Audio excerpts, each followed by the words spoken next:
J'étais en bac pro Mélec. J'ai eu un bac pro ELEC. J'ai fait un bac STMG. Alors moi j'ai fait un bac STI 2D option EE. J'étais venu là pour faire essentiellement de l'intégration dans la domotique, faire des maisons connectées. L'énergétique, c'est quelque chose d'important et je trouve que c'est bien pour les nouvelles énergies, tout ça, c'est super intéressant. C'est pour devenir technicien de maintenance en énergétique. Je fais tout ce qui est réseau, internet, fibre optique. Ici on apprend à être metteur au point et aussi faire du dimensionnement d'installation.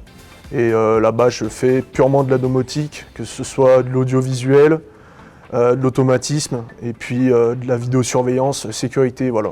Je suis en apprentissage chez NJ Solutions et je m'occupe de grands sites comme des hôpitaux, des écoles, des grands immeubles. Je fais de la maintenance de chaudières, de centrales de traitement d'air, de ventilation, de groupes froids, de groupes eau glacée. Je suis dans l'entreprise Lansar Énergie, que ce soit pour la maintenance, pour la compréhension de systèmes énergétiques, simplement des conduits, des fonctionnements de systèmes.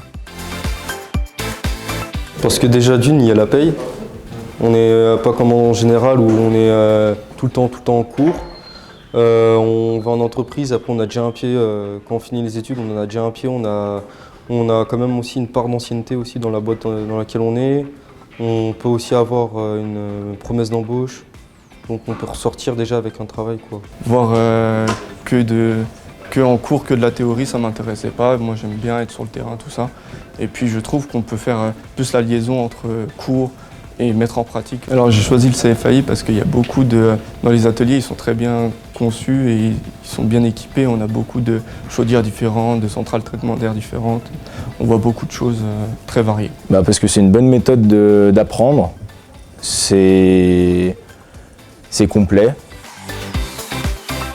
Être à l'écoute du client. Il faut être curieux et puis voilà, être passionné. Un paquet de connaissances techniques. La patience, aimer comprendre les choses.